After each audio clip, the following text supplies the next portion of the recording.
We're good to go, Adam. All right. Hello, everyone. Welcome back to episode 18 of Kids Deserve It. We hope you've been enjoying our weekly chats with educators and game changers from around the country. In case you didn't know, we are now on iTunes, and we've been getting a lot of feedback, awesome feedback from people that they love listening to our shows, which we dump on iTunes on the way to work and throughout their day. So check it out for sure. This week, we've got another great guest. But first, let's introduce ourselves. I'm Adam Welcome, elementary school principal in Danville, California. I'm Todd Nesloni, elementary school principal in Navasota, Texas. And I'm Clara Galan. I am a former 6th grade teacher, and I currently work for Amazon Education as their community and content marketing manager. Nice. Great. Well, we want to remind all of our viewers to participate in the chat along the side, as well as tweeting out and Facebooking and Instagramming things that you love from the chat today, and make sure you use our Kids Deserve It hashtag. So, Clara, we're going to start. We've got a few questions for you. Adam will shoot you out the first one. So for those of you who don't know who you are, tell us about yourself, Clara. So I work for Amazon Education. I work, do the social media channels. I work in content marketing, and also I'm really passionate about building communities of teachers. So before my time at Amazon, I've worked for a series of other education companies you might be familiar with. Last Remind, which was Remind 101 before that. Awesome mobile messaging app for teachers. And before that, Edutopia. So that's edutopia.org. They have really great resources for educators in K-12. And before that, it was my time as an English teacher. So I taught K-8 school. And then in addition to that, I taught English language learners. So really excited to be here. Thanks so much for having me, and looking forward to everyone's questions. Well, Clara, talk to us a little about your work with educators. I know that you do a lot of traveling now, and you attend conferences, and you do a lot of things online as well, being a social media person. So what makes you excited to be working at each day with educators and different things in the education sphere?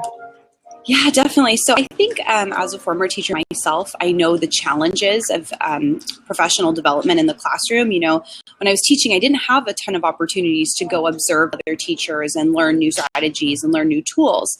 And what I love is that I'm able to talk to teachers every day, hear their feedback, but also what I love is that I'm able to connect teachers.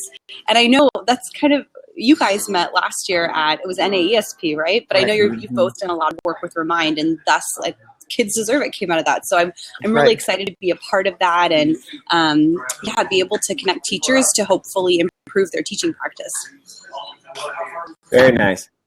What is your biggest challenge that you've faced with education, and maybe not necessarily in your work now, but maybe as a teacher, or just combined, or what you hear about, what you see about?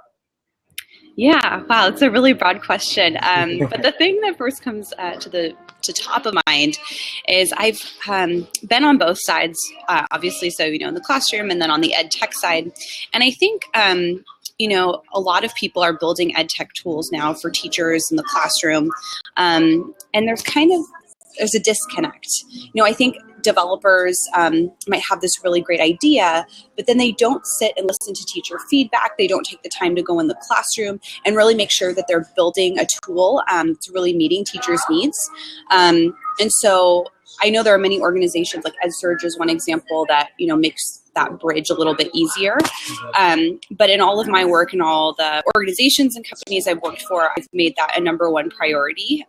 Just really, really making sure that anything that we're building has a lot of teacher feedback, so that it's something that's really useful for teachers and can improve student learning outcomes. Well, I think it's so helpful too that you've been in the classroom, Clara, because I know I've talked to, Todd and I both have done consulting and worked with a bunch of companies, and there is a huge disconnect. And when you've been in the classroom and you've walked the walk and dealt with parents and teachers and everything else, you really have a really deep connection. I think it's super important. Well, Clara, I know you since you do talk to a lot of educators, if you had one wish for education, what would it be based on what you're hearing and is happening in education right now? Yeah. I think number one for me would be personalized learning. I think just as historically students are educated in, it's almost like a lecture style in rows. Our classrooms haven't really changed that much since the Industrial Revolution, which is a little frightening to me. Mm-hmm. And I think that there's so many opportunities because every student learns differently. Every classroom of students is completely different, and you can't really standardize education in that sense. And so I think that being able to be a part of that and make sure that instruction and the classroom itself is tailored to meet every student's needs so that every student has a chance at being successful and reaching their goals. Right. I think that individualized too, it just lends itself. I know as a principal, I always say that the best discipline program is an engaged classroom. And if each student has their own kind of plan and is working on their own thing, I mean, I've seen it just being one-to-one in my last school. It's so important. Kids don't have it. They don't have a chance to kind of goof off or be bored. They're just constantly engaged. It's really exciting. So what are some current projects that you're working on that really excites you the most, Clara? Yeah, so currently at Amazon, the new project I'm working on is we're currently in private beta, an open educational resource platform, which I'm very excited about. Last Friday, I spent the whole day up at Skywalker Ranch. We had our Go Open initiative. So if you follow, I'll put this in the chat too, if you follow the hashtag Go Open, you can see all of our conversations. So back last October, the U.S. Department of Education and the Department of Ed Tech launched this initiative because we have the issue of so many students using outdated textbooks. They're not tailored for 21st century learners. And teachers are desperately trying to go on Twitter, trying to go online to find resources. And we want to make that easier and be part of this initiative. So, well, Clara, for those of our viewers who may not know what open resource means, can you kind of describe that? Yeah, so open educational resources are resources that are tailored to specific grade level, subject, standard, that teachers can access for free and find and download online for free. So the hope that's is what sets it apart is that it's a free resource that have been tailored from people. Yes, and they come from a variety of different people who upload them. And so the thought is, that teachers have more autonomy to create a lesson plan with a series of resources as opposed to just like one textbook that's not very adaptive. Right. Nice. Okay. Nice. Yeah. So who is someone, Clara, that inspires you or challenges you to be better? Oh, that's a really good question. I think, I have people that inspire me from many different sides. I think just educators that I meet with online and talk to every day, like really inspire me. People that are doing innovative practices in their classroom. Like I think back to when I was teaching and I didn't have the opportunity to try out a lot of different things. Like I did a little bit of project-based learning, but people that are taking the dive and doing that or are doing like a flipped classroom, like I know you did, Todd. I mean, that just it's scary at first. So just diving in. I think from the tech side, there are also a lot of amazing storytellers that can tell the story of their company in a really interesting way. And I have to give a shout out today, I think just from a couple people I'm going to name off. I think Andy Marcinek is one that really inspires me based on this weekend. He did incredible work with the Department of Education, just launching the whole Go Open initiative. So he's at Andy Scenic on Twitter. Definitely follow him. He's amazing.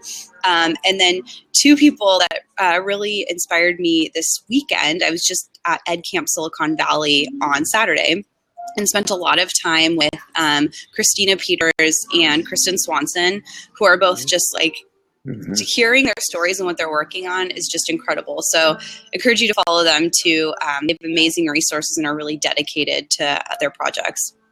Very nice. Yeah. So Claire, every week we like our guests to leave a challenge for our viewers. What is your challenge for the week? That's a good one. I think my challenge is connect with someone on Twitter who is a teacher or an educator in your field that you've never connected with before. The one thing I see in Twitter chats is it tends to be the same people sometimes. And then thus the conversation can become like a sounding board because it's the same kind of like-minded people. The same can happen at camps sometimes too. And so the real challenge that we have is, as educators, connected educators, is how do we go that extra step to bring new people into the conversation? Because ultimately that's how we're going to change education and change teaching practice. So that's my challenge for you this week. Try and connect, have a Google Hangout, tweet at them, but just try to find one person that you have never connected with before. Very nice. Very nice. So next week, we are going to have Howie DeBlassie on the show, which we're really excited about. And former Disney Imagineer, so that'll be cool to hear from somebody from there. Clara, thank you so much for coming on with us today, and we want to thank all of our viewers as well for watching and tweeting and sharing everything. Now, some of you also may have noticed we've been sharing a lot of photos over the last week or so as people have been getting their Kids Deserve It t-shirts in the mail. It was really exciting. We raised about $1,700. That's all going back to Donors Choose Project of Educators. Well, it turned into such a big deal that a lot of teachers have been contacting us about knowing when we're going to do it again. When are we going to offer more shirts? And we decided that, you know what? We will offer shirts for 10 more days, but we're going to do them a little differently this time. All the proceeds still get donated back to educators, but this time we're doing a limited edition pink Kids Deserve It shirt.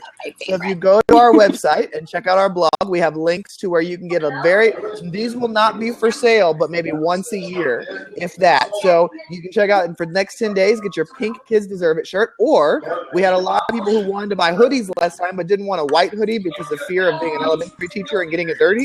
So we have blue hoodies now for sale for a limited time as well. So if you want to go and get your shirts or hoodies, you can check it out on our website, kidsdeserveit.com. And again, all the proceeds will be donated to educators in different areas. So thank you again, Clara, for coming on with us tonight. I really appreciate you giving us some of your time, even when you're out. Clara, thanks so much. Thank you. And I just shared a link really quickly here in the chat. So that open educational resource platform I talked about, if you are interested in participating in our private beta, go ahead and click that link and you can fill out the form. And if you have any questions, you could just tweet me at Ms Clara Galan. Awesome. I tweeted it too, so it's out there. Sign up. And I'll be sharing it too. On board. Thank you, Clara. Awesome. Thank you so much. Have a wonderful week. All right. Y'all too. All right. Bye. Bye. Bye.